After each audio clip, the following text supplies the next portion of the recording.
Hey guys, how are you today? Hope you're doing well.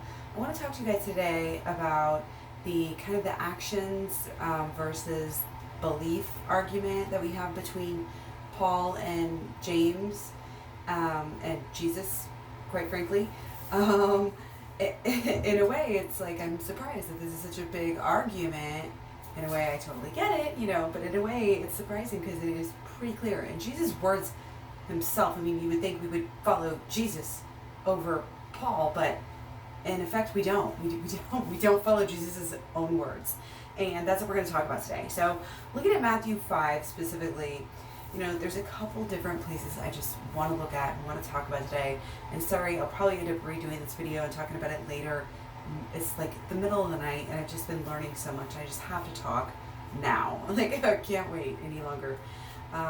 But, we want to just look at, where, and again, Matthew 5, we have Jesus talking about the, to shine your light, so that your good works can glorify God. So, this isn't part of the whole argument. This is way before that, this is when Jesus was alive. This is Jesus' own words telling us that one of the, reasons here for us to do good works is to glorify God. Okay? We are shining our light so that we can help glorify God and help really promote God and lift up God in the world, which obviously we know the world greatly needs it. So if we want to help the world and promote, Yeshua's spirit in the world, then what are we going to do? We're going to do, shine our light. How do we do that? We can't shine our light by our beliefs alone and thinking that that's enough. It's just not works. So I want to look at the part where also Matthew 5, all of this is from Matthew 5. I mean, there's so much I could go on and on just from Matthew 5. Jesus talks about cutting off your hand, or you're cutting out your eye, to keep you from doing a bad works, bad things, bad job. Why? Why would he say that? Why would this matter? Why is he going to be,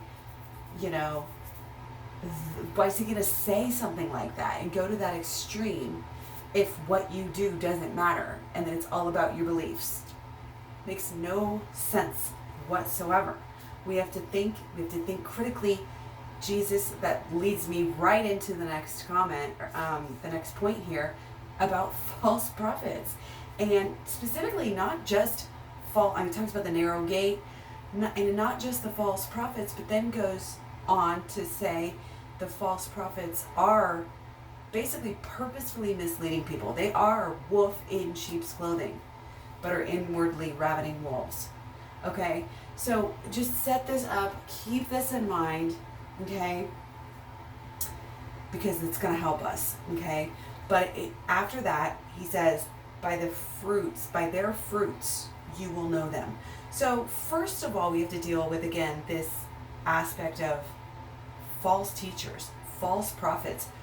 Jesus is clearly, and this is right up front in his teachings, sit in front of her.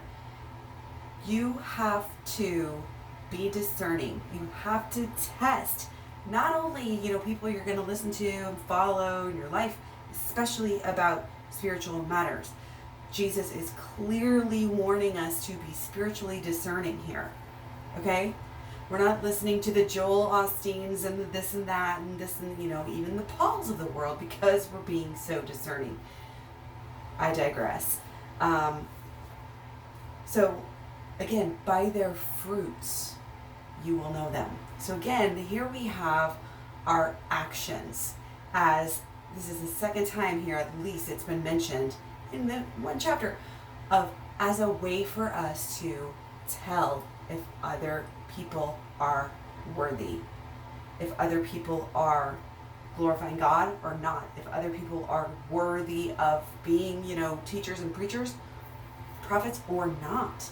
So it's like this two-sided thing. We have this great tool for ourselves, but that it only all works, if we know this and if we remember this and if we're all under this understanding of shining our light and glorifying God.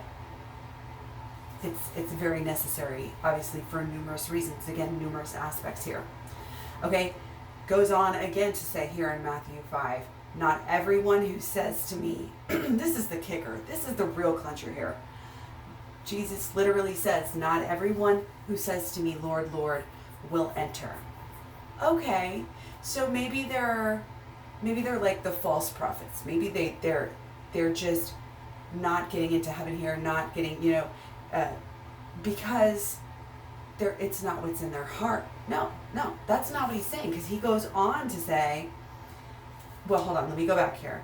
Not everyone who says to me, Lord, Lord, will enter, but he who does the will of my Father in heaven. So again, very clearly, does the will. He doesn't say believes. He doesn't say just simply believe. He specifically says otherwise here. And again, in case you want to go back and be like, oh, maybe it's just an inward, outward thing. Maybe you really have to believe in your heart and you can't just fake it outwardly. Okay, but you have to do the will. You can't just say you have to do the will. Again, people are saying, oh, prophecy in my name. People are saying, I will, he says, they will come to me and they will say, didn't we prophesy in your name? And didn't we do these miracles in your name? And he will still say, I never knew you.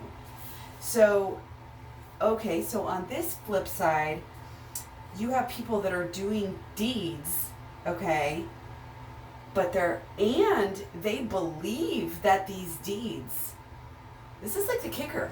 They're not only doing good deeds, but they also, obviously they're doing the good deeds and they're telling Jesus now, didn't we prophesy in your name? Didn't we, and he's still going to tell them, I never knew you. Even though they thought they were doing God's will. That's why Jesus, Yeshua here, is warning us about the false prophets, because it's so important. We are the salt of the earth. We can't allow ourselves to, be flipping, flopping, following. It's too important. It's too important. And I could go deeper and deeper into this, and we'll get there. Let me know your questions, comments, concerns, criticisms, etc. But this is very clear in just, again, looking at this very simple chapter of Matthew 5, what Jesus is meaning. And again, this isn't even like a specific, James, talking to Paul in the, no, this is like just Jesus talking to people before Paul even had anything to do with the scene. So I hope that this helps you. Let me know what you think again. Much love, many blessings. Peace be with you. I'll talk to you soon. Bye.